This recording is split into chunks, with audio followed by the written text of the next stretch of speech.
estimado alumnado, estimado profesorado. Mediante este vídeo vamos a continuar avanzando en este curso de métodos de investigación cuantitativa en el nivel intermedio y especialmente en esta videolección vamos a aprender otro nuevo procedimiento dentro de los análisis multivariantes.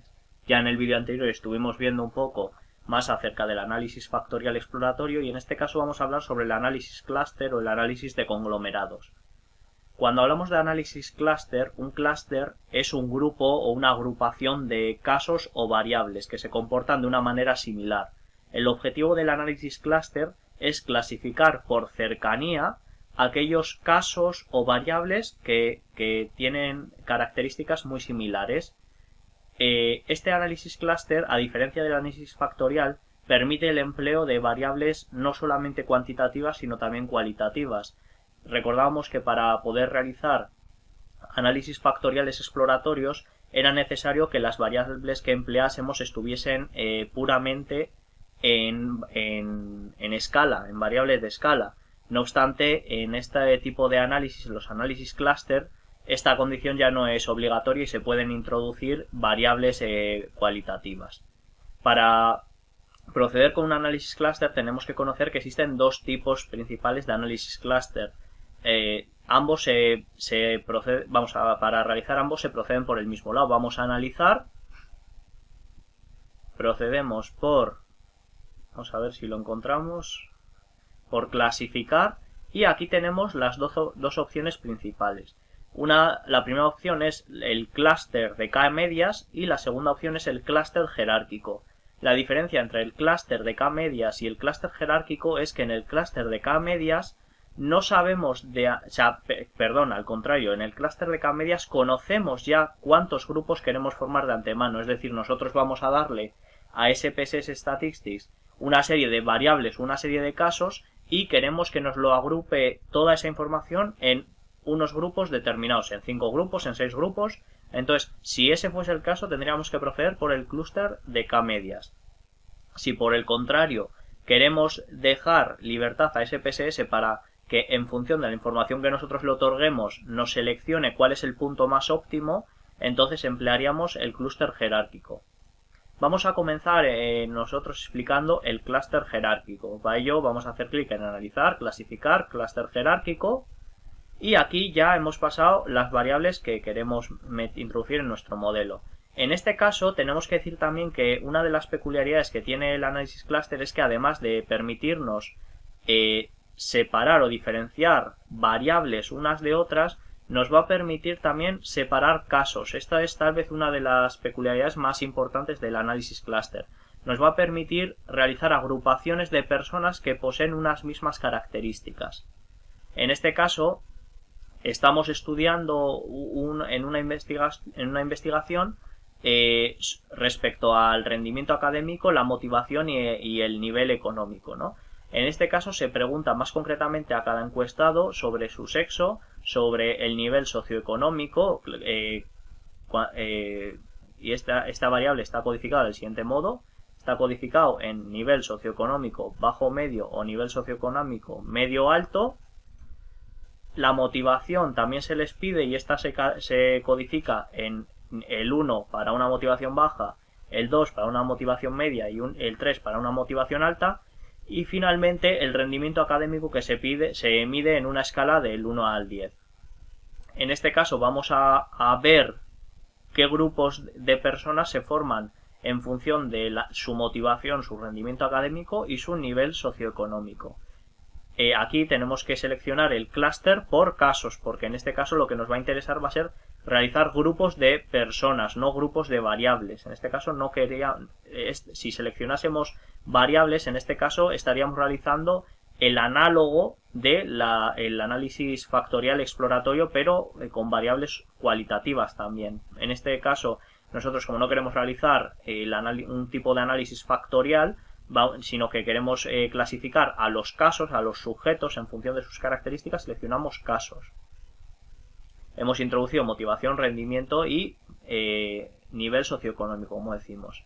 Vamos a ir explicando algunas de estas opciones de aquí. Si hacemos clic en estadísticos, nos viene por defecto que nos va a proporcionar el historial de conglomeración. Esto lo vamos a explicar luego más adelante. Siempre es importante que esté marcado. Esta segunda opción, la matriz de proximidades, no viene marcada, pero sí que es altamente recomendable que se marque. La matriz de proximidades nos va a proporcionar ayuda sobre qué casos están más qué casos están más cercanos y qué casos están más lejanos los unos de otros. Es decir, nos va a proporcionar información sobre la distancia real que hay entre los diferentes casos. Seguidamente, en la pestaña de gráficos, el gráfico por excelencia para interpretar un análisis clúster es el dendrograma. En este caso siempre importante tenerlo marcado. El resto de información la vamos a dejar tal y como viene. Respecto al método, el método por defecto es la distancia euclídea al cuadrado. Especialmente vamos a dejarlo en este método, en este tipo de medida, pues suele ser uno de los más comunes. Esto lo único que va a hacer va a ser analizar o calcular la distancia real entre los casos a través de una fórmula o de otra. En este caso lo vamos a dejar que la fórmula que emplee para calcular la distancia entre casos sea la distancia euclídea al cuadrado, simplemente eso. Confirmamos y ya estamos en condiciones de proceder con nuestro análisis clúster de jerárquico. En una primera tabla nos muestra el total de casos que se han empleado. En este caso 60 casos, 60 estudiantes o 60 sujetos que han tomado parte de la investigación. Posteriormente nos muestra esta tabla enorme con la distancia que existe entre cada uno de los casos. La diagonal es nula en cuanto que la distancia del caso 1 con el caso 1 va a ser 0, pues es el mismo caso. Aquí vemos que a menor número existe una mayor proximidad. Por lo tanto, podemos ver que, por ejemplo, el caso 1 con el caso 7 están muy cercanos, pues tienen una distancia euclídea al cuadrado muy baja. No obstante, podemos apreciar como el caso 1 con el caso 21 tienen una distancia euclídea al cuadrado muy alta. Por lo tanto, estos sujetos tienen características muy diferentes los unos de otros. Esta tabla podemos interpretarla poco a poco o simplemente continuar hacia adelante para que SPSS nos proporcione ya la información procesada. La siguiente tabla es el historial de conglomeración. Una vez que tenemos esta tabla hay que procesarla, como hemos dicho. Entonces, esta tabla lo que nos viene a indicar es la manera en la que se han ido formando los clústeres. Hemos visto que el clúster en una primera etapa se han juntado el sujeto 15 con el sujeto 60, pues tienen una cercanía muy cercana, o sea, tienen una distancia entre ellos, muy cercana, es casi nula. Entonces, poco a poco se van formando los clústeres. El sujeto 15 se junta con el sujeto 60.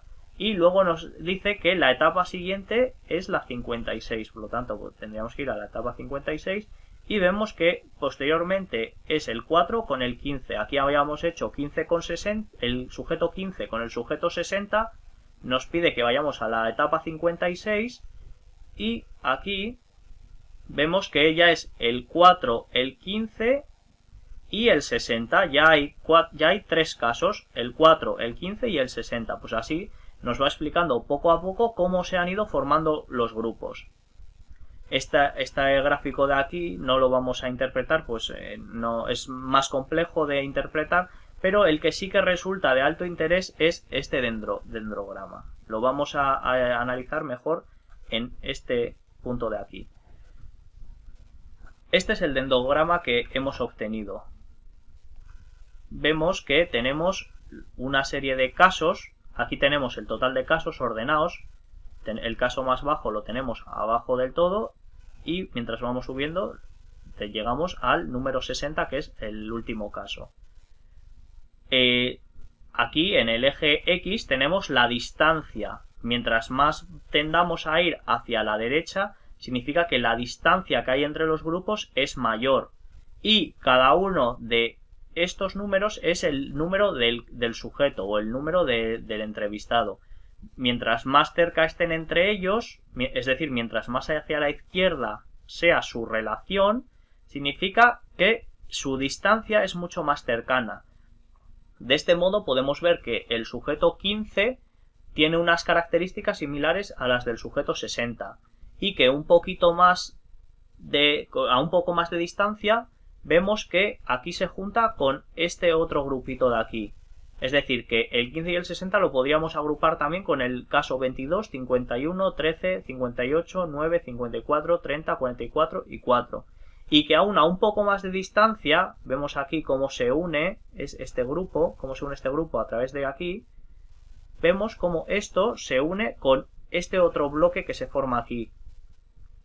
Con los casos 47, 52, 33, 36, 37, etc.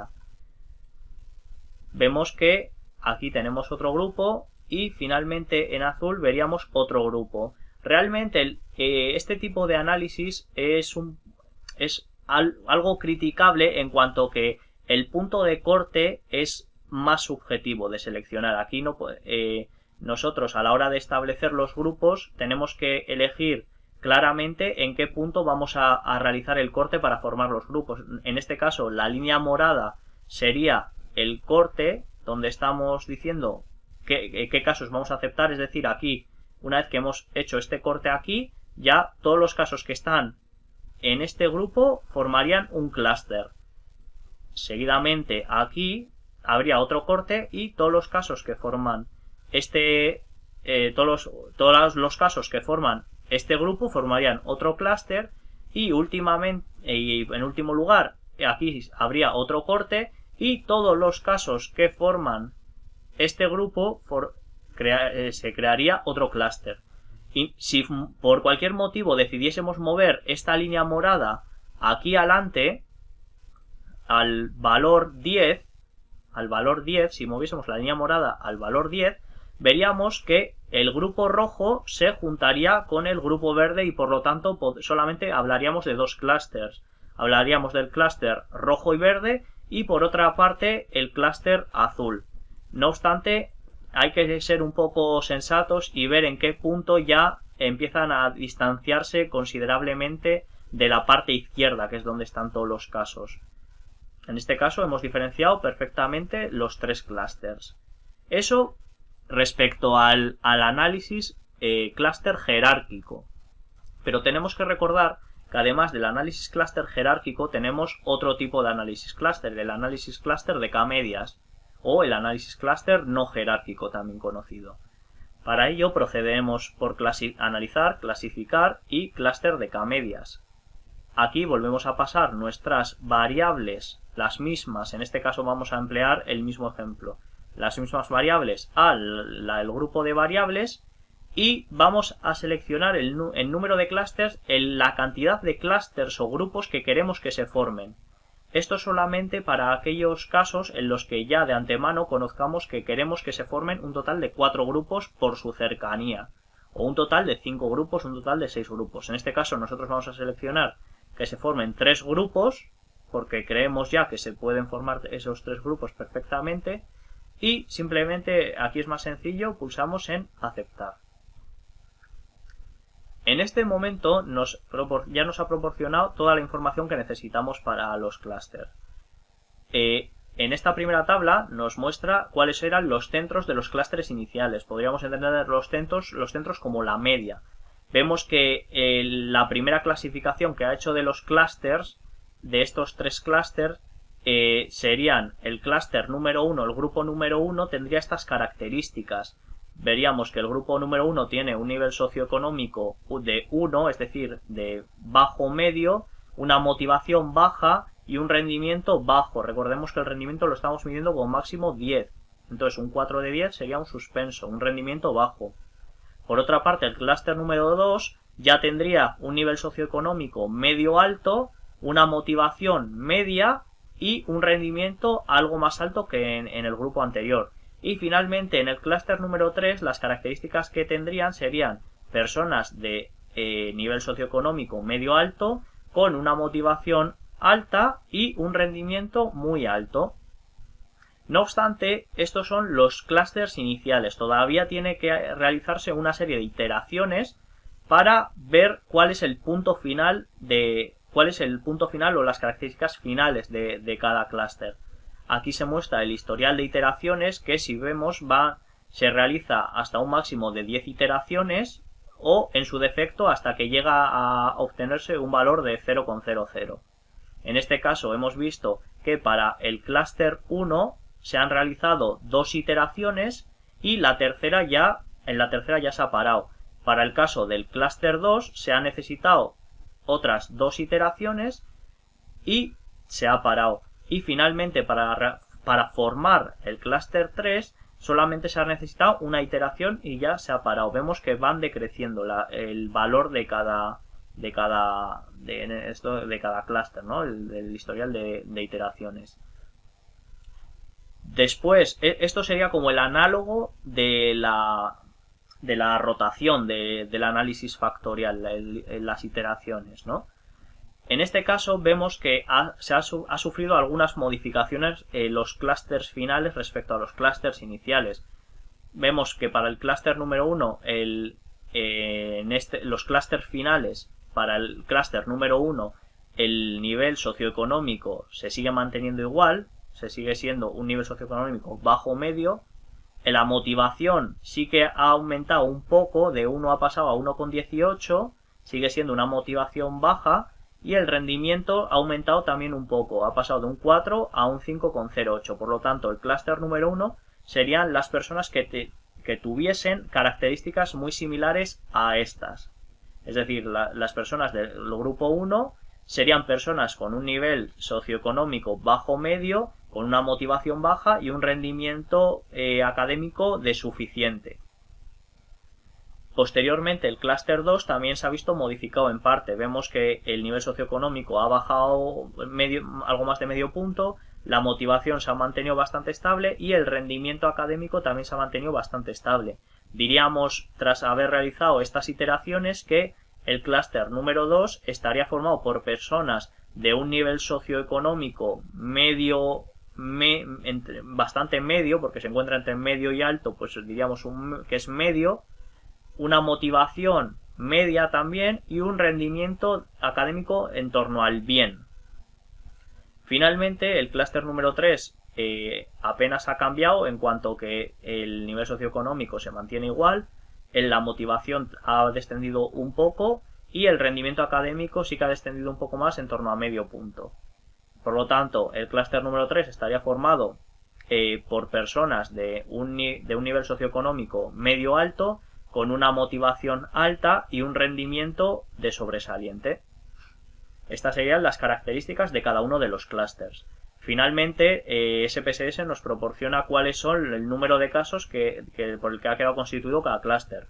En el clúster número 1 se han incluido 22 personas, en el clúster número 2 se han incluido 25 personas y en el clúster número 3 se han incluido 13 personas. En total, las 60 personas que conformaban este estudio. Respecto al tema del análisis clúster, esto ha sido todo lo más relevante que había que comentar. Esperemos que esta información haya sido de ayuda y, como siempre, nos vemos dentro de muy poco en Learn to Research. Un abrazo.